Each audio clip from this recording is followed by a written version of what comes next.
على الباب الأول وهو شرح في مقدمة التصوف. لماذا سمي التصوف؟ من أين نشأ التصوف؟ ومتى نشأ التصوف؟ تعرفنا على هذا بفضل الله تبارك وتعالى واشتقاق التصوف. واليوم نبدأ بالتوبة، وهي من أعظم مقامات الدين التي تتجدد في حياة المؤمن، بل يفهمها السالك إلى الله فهما غير ما فهمه عامة المسلمين. Sebelum ini, pada permulaan pengajian kitab ini, ya, kita telah membaca kitab ini dan menjelaskan tentang definisi tasawuf, baik secara etimologi dan terminologinya, kenapa dinamakan tasawuf dan seterusnya. Dan pada hari ini kita masuk kepada satu poin, ya, yang terpenting dalam tasawuf, yaitu tentang at-taubah, ya, di mana kedudukan taubat dalam tasawuf ini merupakan satu pintu besar, ya, pintu utama bagi seorang hamba untuk memasuki ke dalam agama ini melalui pintu taubah.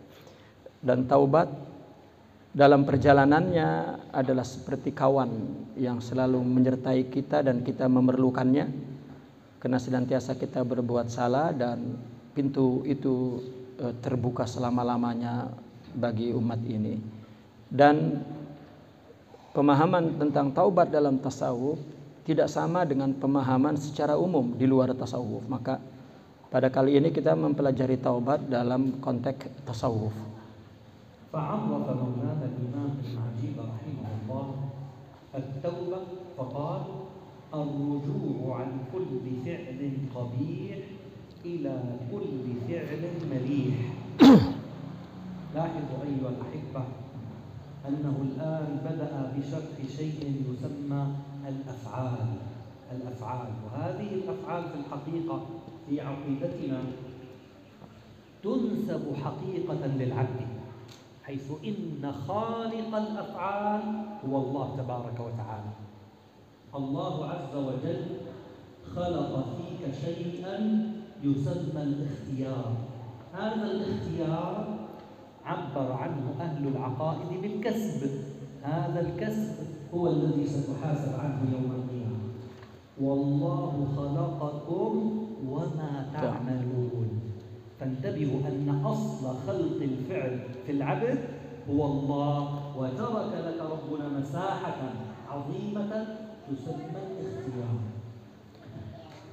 Definisi yang pertama adalah definisi umum tentang taubat. Taubat adalah meninggalkan dari perbuatan buruk menuju kepada perbuatan yang cantik, yang elok. Definisi pertama ini, taubat berkaitan dengan perbuatan. Perbuatan adalah dinisbatkan kepada hamba.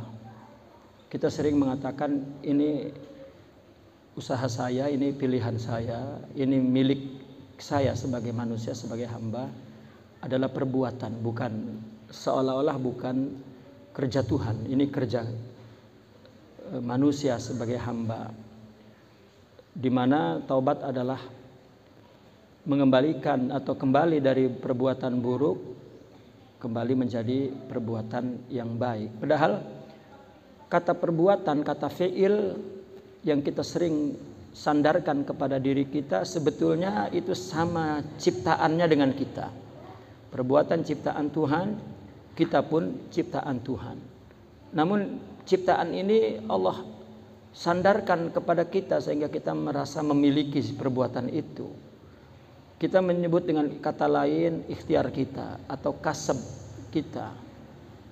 Itu adalah perbuatan, dan Allah berfirman dalam Al-Quran, Allah menciptakan kamu dan apa yang kamu perbuat. Jadi ternyata kita dengan sifat yang berdiri dalam tubuh ini dan kemudian melahirkan perbuatan adalah satu paket, katakan semuanya ciptaan Allah. Namun Allah berikan kekuasaan kepada kita untuk menggunakan fasilitas diri ini yang kita sebut perbuatan, dan Allah bikin aturannya di mana Allah nanti akan membalas apabila kita berusaha memilih perbuatan yang baik berdasarkan garis yang Allah tentukan, dan Allah akan menghukum jika kita melakukan di luar aturan Allah syariah itu. Maka sudah pun Allah ciptakan, tetapi Allah berikan kepada kita sebagai milik kita seolah-olah, dan Allah berikan aturannya. Kemudian disitulah alasan Allah kenapa memberi pahala dan kenapa menghukum atas dasar aturan syariah ini. لذلك مولانا الإمام اللقاني رضي الله عنه في جوهرة التوحيد يقول: فخالق لعبده وما عمل موفق لمن أراد أن يصل. فهذه الأعمال الصادرة عن العبد هي مخلوقة لله تبارك وتعالى، ولكن الكسب بيدك أنت أيها الإنسان. Sebagaimana yang dikatakan dalam sebuah nazam dalam Jawharatul Tauhid itu, bahwa Allah lah yang menciptakan perbuatan, di mana perbuatan itu tumbuh dari diri kita sendiri. Semuanya adalah ciptaan Allah. Nah, oleh karena itu setelah Allah ciptakan perbuatan dan dinisbatkan kepada kita, dan kita memiliki upaya untuk memanfaatkan fasilitas ini sehingga kita dapat berbuat, maka kemudian Allah akan berikan ganjaran ya dari perbuatan itu, karena kita diberikan kekuasaan untuk menggunakan ciptaan perbuatan itu. Maka yang diberikan pahala oleh Allah adalah menggunakan fasilitas itu dalam bentuk perbuatan itu, yang Allah akan berikan ganjaran, baik buruknya sesuai dengan sesuai atau baik buruknya mengikuti kesesuaian dengan syariah atau tidak. وهذا المقام الأول أيها السادة الذي يناسب عموم المسلمين فقدمه على جميع الأقوال، لأن العامة أيها السادة يدخل فيهم الولي والكبير والصغير والعالم والجاهل، كلنا في ضمن دائرة العامة، لذلك قدمه هنا وسيرتقي إلى المقام الأعلى. Definisi pertama ini taubat berkaitan dengan perbuatan, karena perbuatan ini seluruh artinya umum, baik orang yang bodoh, orang yang alim, orang yang biasa atau para aulia sama-sama memiliki perbuatan yang mesti sesuai dengan syariah. Jadi definisi pertama ini definisi umum, taubat yang berkenaan dengan perbuatan baik dan perbuatan buruk, kembali dari buruk kepada baik. Ini umum, semua orang, baik wali atau orang biasa, orang bodoh atau orang alim, sama-sama dinilai oleh agama perbuatannya dan bertaubat dari perbuatan salah kepada baik. لذلك جاء القرآن الكريم ليخاطب شرائح الأمة ثم الصالحون العارفون السالكون لهم نظرة خاصة في استنباط تلك الإشارات والفهم عن الله تبارك وتعالى. وتوبوا إلى الله جميعا أيها المؤمنون لعلكم تفلحون. Dan ini diambil daripada pemahaman Al-Quran. Kenapa ada definisi yang umum kemudian meningkat kepada definisi yang khusus, yang hanya dalam hal ini taubat hanya dilakukan oleh sebagian orang yang kecil, makin tinggi lagi, makin kecil lagi. Kalau kita lihat kepada Al-Quran memang dalilnya adalah umum gitu. Tapi makna umum ini menunjukkan ada kelas-kelas perbedaan di situ. Allah berfirman ya, berkaitan dengan taubat. Allah berfirman, tubu ilallahi jami'ah, bertobatlah kepada Allah semua. Maka kata semua itu berarti mengandung beberapa kelas dalam masyarakat umum. Semuanya tobat, tetapi apa yang ditobatkannya berbeda-beda satu sama lain berdasarkan kelas kerohaniannya, kelas keilmuannya dan kedudukannya di sisi Allah. ما هو الذنب والسيئة أيها الأحباب التي ينبغي الرجوع عنها؟ طبعا في الشريعة باختصار شديد كل ما خالف الله ورسوله يعني قرآن وسنة يسمى ذنب ينبغي بل يجب الرجوع عنه. Lalu apa tobat dari dosa. Apa kata dosa ini dalam agama? Ukurannya adalah apabila perbuatan itu tidak sesuai dengan Al-Quran dan Sunnah, maka perbuatan itu disebut dosa meskipun pada hakikatnya adalah ciptaan Tuhan. Tetapi inilah ujiannya, disebut dosa. Maka nanti Allah akan jika melanggar menurut ketentuan Allah dan Rasul, maka Allah akan memberikan balasan sebagai hujahnya bahwa Allah membalas atas dasar usaha itu. والآيات القرآنية والشواهد النبوية وكلام التابعين أكثر من أن يحصى في باب التوبة أيها السادة. Dan terdapat di dalam Al-Quran dan hadis-hadis serta tafsiran-tafsiran para ulama gitu. Semua memberikan satu keterangan yang sama ya tentang taubat. وسيرتقي بنا الإمام إلى التعريف الثاني الرجوع عن كل وصف دني إلى التحقق بكل وصف سني. الأوصاف أيها الأحبة في الحقيقة هي الأخلاق الكريمة التي جاء بها رسولنا المصطفى صلى الله عليه وسلم، التعامل الحقيقي ما بين الإنسان والإنسان. رؤي سيدنا الإمام صاحب المثنوي المعنوي يطوف حول البيت المقدس، طواف يطوف كثيرا. قيل له يا إمام ماذا تطوف؟ يعني هذا الطواف كثير عظيم يكفي 7 أشواط. قال إني أبحث عن إنسان، يبحث عن الإنسانية التي فقدناها اليوم أيها الأحبة. مولانا الإمام عبد القادر الجزائري رضي الله عنه يطوف بالبيت، يطوف ثم يذهب إلى المدينة المنورة، أيضا يطوف بالمدينة المنورة كثيرا. يا إمام أنت أتعبت نفسك اليوم كثير. قال أبحث عن الإنسان، يعني يبحث عن الأخلاق المحمدية الكاملة في الطواف عن الشخص. أيوة نعم. عن شخص معين يعني. أيوة نعم نعم. Definisi yang kedua, tobat di sini tidak lagi dari perbuatan, tetapi dari sifat. Ya, sifat ini dalam agama disebutnya akhlak. Jadi mulai naik sifat taubat ini bukan dari perbuatan baik, ya, buruk dan baik sesuai standar agama, tetapi mulai dari sifat. Ya, artinya ketika dia berinteraksi dengan orang, apakah sesuai dengan nilai-nilai moral, nilai-nilai akhlak. Maka jika salah, ini perlu ditobatkan untuk dirubah kepada sifat yang mulia, sifat yang baik. Ini lebih halus. Ya, perasaan dosanya bukan di perbuatan yang melanggar syariat, tetapi lebih kepada sifat-sifat mulia yang tertanam di dalam jiwanya. Jika menyalahi sifat kemanusiaan itu, maka dia merasakan itu satu dosa. Ada satu kisah Syekh Abdul Qadir Al-Jazairi. Dalam kisah ini dia sedang bertawaf di Ka'bah di Mekah. Dia tawaf, kita tahu tawaf itu hanya 7 kali, tapi tidak berhenti, sudah berpuluh-puluh kali. Jadi orang bertanya, kenapa Anda tawaf begitu banyak putarannya? Cukuplah 7, setelah itu selesai. Aku tawaf ini sedang mencari sosok manusia yang mulia. Begitu juga dia lakukan ketika di Madinah, di makam Nabi, dia pun berputar-putar, ya, dengan putaran yang banyak. Orang bertanya juga, apa juga yang kau lakukan di sini? Sama, aku mencari sosok manusia yang mulia.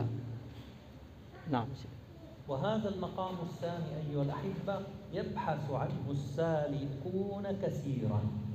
يعني عندنا عوام مسلمين السالكون المتحققون، فالسالكون يبحثون عن هذا المقام، أن يتحلوا بكل وصف سني، لأن حقيقة الإنسان أخلاقه، ليس بجسده، ليس بشكله، ليس بثوبه، ليس بمقامه، إنما هو بالأخلاق. فأنت بالروح لا بالجسم إنسان. Maksud yang mencari sosok itu bukan sosok di luar diri dia, tetapi adalah sosok rohanian atau manusia rohani dalam dirinya. Maka dia melakukan ibadah itu untuk membangun sifat-sifat mulia dalam dirinya, itu maksudnya. Nah, maka lihat definisi di sini, kata beliau bahwa taubat di sini adalah merubah atau kembali dari sifat yang hina, kemudian meraih segala sifat-sifat yang luhur. Jadi ketika kita melakukan kebaikan ibadah, maka lakukanlah perbuatan itu semata-mata karena Allah, karena efek daripada kemurnian kita berbuat baik itu akan membangun sifat-sifat kemuliaan pada diri kita. Begitulah salah satu cara bertaubat, ya, adalah membetulkan tujuan kita beribadah jangan untuk selain Tuhan, ya, semata-mata untuk Allah. Itu artinya sedang meraih sifat-sifat mulia, dan itu upaya taubat. Wa amma al-maqam ats-tsalits ayyuha al-ahibba wa huwa maqam khassat al-khassah. Madza qala? Qala huwa ar-ruju' an shuhud al-khalq ila al-istighraq fi shuhud al-haqq. Allah. هذا المقام أيها السادة للعارفين للكاملين للواصلين لأهل الله الذي كشف الله تبارك وتعالى لهم عن سر هذا الوجود، فلم يتعلقوا بمخلوق. لاحظوا أنه عن شهود الخلق. إذا بقي المخلوق في الباطن أيها السادة هذا ينافي التوحيد. القلب بيت الرب، ويستحي أحدنا أيها الأحبة أن ينظر ربه إلى قلبه فيجد فيه الشريك. القلب لا يتسع إلا لله تبارك وتعالى. فانتبهوا أيها السادة، فهنا في خطورة، وخاصة في قضية الدعوة. إذا ادعى ما فيه كذبته شواهد الامتحان. Dan beranjak kepada taubat yang jauh lebih halus, dan pemilik taubat ini pun sangat sedikit, ya, sangat kecil bilangannya. Mereka taubat dari penyaksian hatinya, batinnya, ya, kepada makhluk, ya, penyaksian kepada makhluk. Kemudian dia bertobat dari situ kepada tenggelam dalam penyaksian kepada Allah. Jadi apabila dia melakukan sesuatu terdetik yang memotivasi dia dan yang menjadi tujuan dia berbuat ini adalah makhluk, itu sudah sebuah dosa yang besar dan memberatkan jiwanya yang dia mesti bertaubat. Ini mungkin kelasnya lebih halus. Mereka para arifin, para aulia, taubatnya tidak lagi berada dalam tataran perbuatan atau perasaan melakukan sifat yang melanggar kemanusiaan, tetapi sudah naik kepada sifat ketuhanan. Artinya jika ada terdetik di hatinya motivasi apapun dalam hidup ini adalah selain Tuhan, itu sudah besar dosanya. Maka itu sebab hati ini dia menganggapnya sebagai rumah Tuhan yang tidak boleh ada penghuninya di situ kecuali Allah. Nah, maka dia berusaha untuk bertaubat jika ada kecenderungan di dalam batinnya itu kepada selain Allah. Ini taubat yang tingkat tinggi dan sangat halus, ya, adalah taubatnya para aulia dan para arifin. Walau daqqaqna qalilan ayyuha as-sada fi kalimat al-istighraq. ما معناها أيها السادة؟ لو أتينا بقطعة حديد صغيرة ووضعناها في الماء، كيف تنزل؟ هل تطفو أم تنزل إلى تحت؟ سوف تنزل إلى تحت. هذا ما يسمى بالاستغراق. الاستغراق في شهود الحق، أن يفنى في باطنه عن كل ما سوى الله تبارك وتعالى ولا يشهد illal haqqul ma'bud. Kata istighraq menunjukkan sesuatu yang jatuh, tenggelam ke dalam air dan tidak muncul kembali. Artinya perbuatan dia betul-betul murni tenggelam, ya, baik itu motivasinya atau tujuannya adalah betul-betul tenggelam kepada Allah dan tidak akan kembali kepada selain Allah, kepada makhluk. فهو هذا الإنسان الذي وصل إلى هذه المرحلة وهذا المقام كالميت بين يدي المغسل يقلبه كيف يشاء والله يعلم متقلبكم ومثواكم. Kalau kita ilustrasikan ketenggelaman seorang arifin ini kepada Allah ini, itu seperti mayit berada di tangan si pemandinya, ya. Dimana seorang yang memandikan mayit ini, di tubuhnya dibolak-balik kemanapun dia tidak merasa apapun, ya. Maka ketenggelamannya kepada Allah seperti itu. Kalau kita mau ilustrasikan kepada alat kehidupan nyata ini, adalah seperti mayit yang sedang dibolak-balikan oleh si pemandinya, di mana Allah lah yang paling tahu akan keadaan kita. Maka itu sebab dia seperti mayit di tangan si pemandinya, karena hanya Allah lah yang paling tahu tentang diri kita. Maka untuk apa kita mengambil alih, ya, pelaku ini, artinya perbuatan Tuhan ini untuk mengatur hidup kita. Jadi murni tenggelam kepada Allah Subhanahu wa taala. كالميت بين يدي المغسل معناه أيها السادة أنه لا يعترض على أقدار الله تبارك وتعالى في شيء. فلو وضعه الله سبحانه وتعالى في الشدة فهو راض عن حضرة الحق. لو وضعه في الرخاء فهو راض عن حضرة الحق تبارك وتعالى. فهو بين يديه في كل المقامات، في السراء والضراء، كما جاء في حديث النبي صلى الله عليه وسلم: عجبا لأمر المؤمن إن أمره كله له خير إن أصابته سراء شكر وإن أصابته ضراء صبر. Maksudnya tenggelam di sini bahwa mereka betul-betul ridho, ya, kepada ketentuan Allah.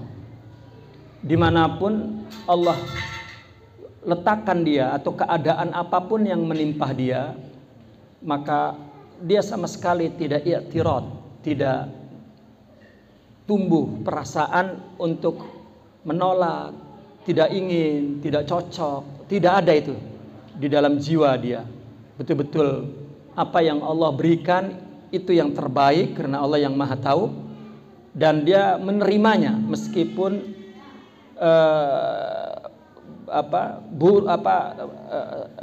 syadid, berat, menyedihkan gitu. Maka dia menerimanya total. Itu maksudnya pasrah. Dia tidak komplain sama sekali apa yang terjadi pada dirinya kepada Allah. Maka itu sebab Nabi mengatakan, sungguh luar biasa, ya, yang terjadi pada seorang mukmin, di mana jika dikasih musibah dia bersabar, apabila dikasih kesenangan, kemudahan, dia bersyukur. Maka dua-dua keadaan yang Allah berikan tetap dalam keadaan baik bagi seorang mukmin dan sesuatu yang baik bagi dia. Inna minal ibadi ibadun la yuslihuhum illa al-faqr walau aghnahum Allah tabaraka wa ta'ala lakafaru wa inna minal ibadi ibadun la yuslihuhum illa al-ghina walau afqarahum lakafaru. عندما يصل الإنسان إلى هذه المرحلة أيها السادة العارف بالله في قمة الرضا عن الله تبارك وتعالى في حالتي الفقر والغنى، المصيبة والرخاء، الشدة والقبض والبسط، وهكذا. فهو مع الله تبارك وتعالى يتقلب بين يدي الله عز وجل. يا أيتها النفس المطمئنة ارجعي إلى ربك راضية مرضية.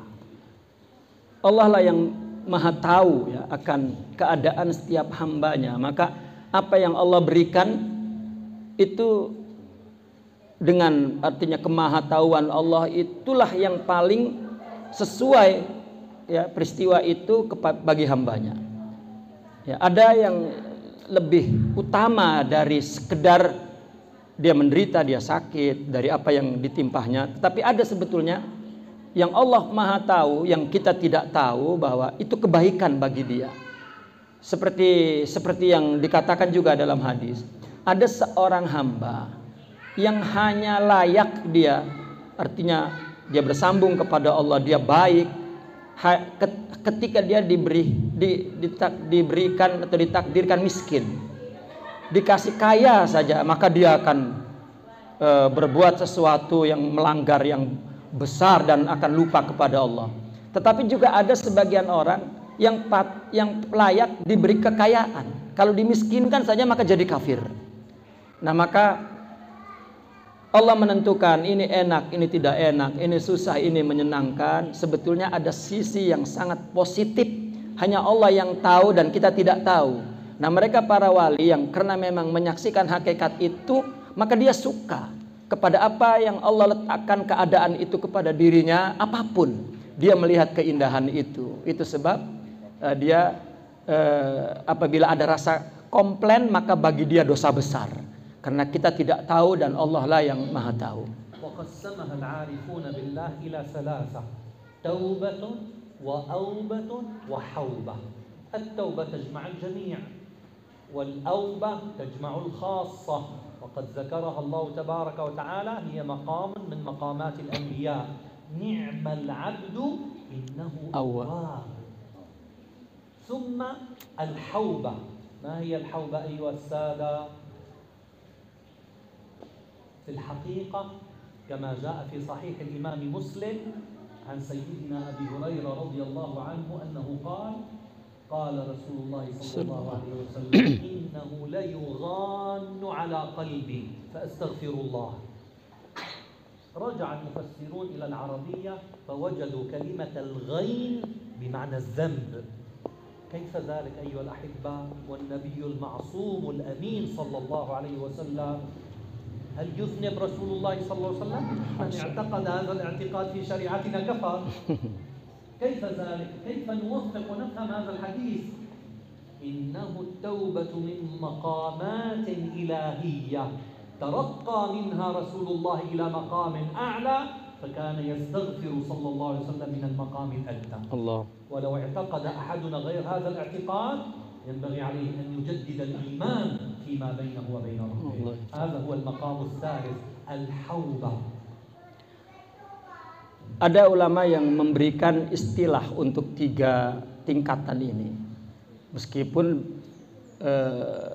secara bahasa ya makna itu sama, tetapi karena melihat ada secara garis besarnya ada 3 tingkatan, maka ada saja ulama yang memberikan terminologi untuk masing-masing tingkatan ini yang maknanya adalah taubah. Kata taubah ini memang makna umum dan itu yang tertulis dalam Al-Quran dan hadis, maka itu pun diletakkan makna umum. Taubah adalah dari perbuatan-perbuatan tadi yang buruk menjadi baik. Adapun yang kedua tadi yang taubat mulai merasak dari sifat-sifat, ini adalah disebut aubah. Sebagaimana yang dikatakan dalam Al-Quran, aubah maknanya sama juga kembali. Taubat maknanya kembali. Cuman melihat ada dalil bahwasanya hamba yang baik adalah awab. Katanya awab ini adalah yang kembali kepada Allah. Nah, ini kembali dalam konteks bahwa dia melakukan sesuatu tanpa sifat mulia, maka bagi dia dosa. Ya, bukan hanya dia mengetahui hukum perbuatan itu, tetapi sifatnya dia tidak memiliki, maka ini dosa yang perlu ditaubati. Adapun yang lebih tinggi lagi disebut haubah. Haubah ini satu tingkatan, maknanya kembali juga, tetapi kembali dalam apa konteksnya. Ya, maka ada satu hadis Nabi berkata begini, innahu la yughanu ala qalbi ya hatta astaghfirullah. Ada kata Nabi bersabda, terjadi sesuatu yang gelap ke dalam hatiku. Al-ghayn diartikan adalah dosa atau kelalaian. Dan ini tidak boleh sifat ini ada pada Nabi. Karena Nabi maksum daripada dosa syariah. Maksum. Tidak pernah melanggar syariah. Jika ada yang meyakini Nabi juga melanggar syariah, kafir kita meyakini itu. Karena maksum. Tetapi kenapa Nabi menyebutnya ada dosa, ada kelalaian di hatiku? Ini sebetulnya tingkatan dosa dan kelalaiannya berbeda. Seperti tadi, dosa apabila dia berbuat tanpa sifat kemuliaan. Ada lagi yang lebih tinggi adalah Nabi, yaitu ketika Nabi ditingkatkan kerohaniannya kepada Allah, kepada yang lebih tinggi, maka dia memandang tingkatan yang sebelumnya itu seperti sebuah dosa yang dia harus taubati. Ternyata untuk mengagungkan Allah adalah dengan ketinggian rohani lagi. Ini yang sebenarnya, maka berarti kemarin dosa. Padahal sebelum itu pun satu tingkatan yang tidak dicapai oleh manusia. Tapi bagi Nabi ini satu dosa. Apabila Allah tingkatkan lagi, dia memandang yang kemarin itu adalah sebuah dosa. Maka Nabi selalu beristighfar. Ini khusus, hadis ini dimaknakan seperti ini, konteksnya hanya untuk Nabi. Meskipun hadis ini kalau kita artikan kepada kita ya dosa perbuatan, ya ini dosa sifat. Namun kelayakan untuk Nabi bukan sama dengan dosa-dosa yang lain, tetapi adalah dosa-dosa tingkat kedekatan kepada Allah yang terus. Karena Nabi itu kedekatannya tidak pernah turun naik. Kalau kita kan imannya turun naik, Nabi terus dan tidak pernah berhenti, naik. Maka dia selalu bertobat karena terus meningkat ya, kepada Allah Subhanahu wa taala. Wa su'ila Maulana al-Imam Abu al-Hasan Asy-Syadzili radhiyallahu taala an hadha al-hadith, ma ma'nahu? Yani kayfa yatub Rasulullah sallallahu alaihi wasallam min hadha? فأجاب السائل فقال غين أنوار لا غير أغيار يا أبا عبد الله. السائل اسمه أبا عبد الله. غير أنوار. وقد جاء في فقهنا أيها السادة في كل الفقه العام حتى خصصه السادة الشافعية: يا سائلي عن رسول الله كيف سهى والسهو عن كل قلب غافل لاهي قد غاب عن كل شيء سره فسهى فالتعظيم لله. Ada yang bertanya kepada Imam Asy-Syadzili tentang hadis tersebut, kaitannya kepada Nabi, karena Nabi mengatakan ada ghain ke dalam hatiku. Apakah itu sebuah dosa? Maka kata Al-Imam Asy-Syadzili, ghain di situ maknanya nur. Bukan maknanya satu kegulitaan, ya, kesalahan dalam konteks agama syariah, tetapi ghain di situ justru nur. Jadi ada nur yang rendah. Ketika Nabi mendapat nur yang lebih tinggi, lebih terang, maka dia bertobat dari nur itu. Maka seperti yang dikatakan dalam syair tadi, hati yang lalai mungkin itu adalah pemilik dosa. Tetapi ya, hati yang murni, yang bersih, maka sesuatu yang rendah ketika dia naik kepada tingkat yang tinggi, maka itu adalah satu dosa. Jadi ada perumpamaan lain barangkali dari saya ini, ya. Ketika kita menjalani hidup ini, maka ada saja peningkatan kehidupan kita, ya, dari segi ilmu atau apa, kita akan merasa bahwa pengetahuan yang sebelumnya ternyata tidak tepat, ya. Namun kita tidak merasa salah itu ketika kita mendapatkan pandangan-pandangan baru yang lebih bersih, yang lebih tepat, dan terus meningkat seperti itu. Namun mungkin di situ kita tidak merasa bahwa yang itu dosa, begitu. Nah, seperti itulah ilustrasi yang dimaksud bahwa Nabi terus merasa memandang salah apabila dia meningkat kepada tingkatan yang paling tinggi.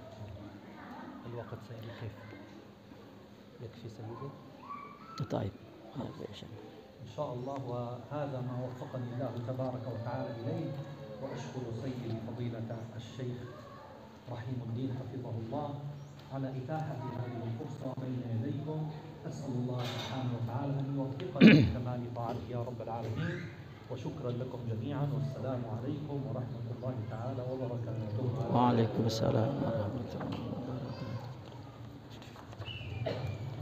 Baiklah, karena pengajian ini ada dua kitab ya. Kitab yang pertama adalah tadi yang dibaca oleh Syekh Muhyiddin, Mi'rajut Tasawuf ila Haqaiq At-Tasawuf. Itu ditulis oleh Syekh Ahmad Zarruq, Ibn Ajibah. Karya yang kitab dibaca tadi adalah karya Ibn Ajibah tentang kitab Al-Insanul Kamil. Kita masih belum mulai membaca, ya insyaallah bulan depan ya kita akan mulai membaca Al-Insanul Kamil.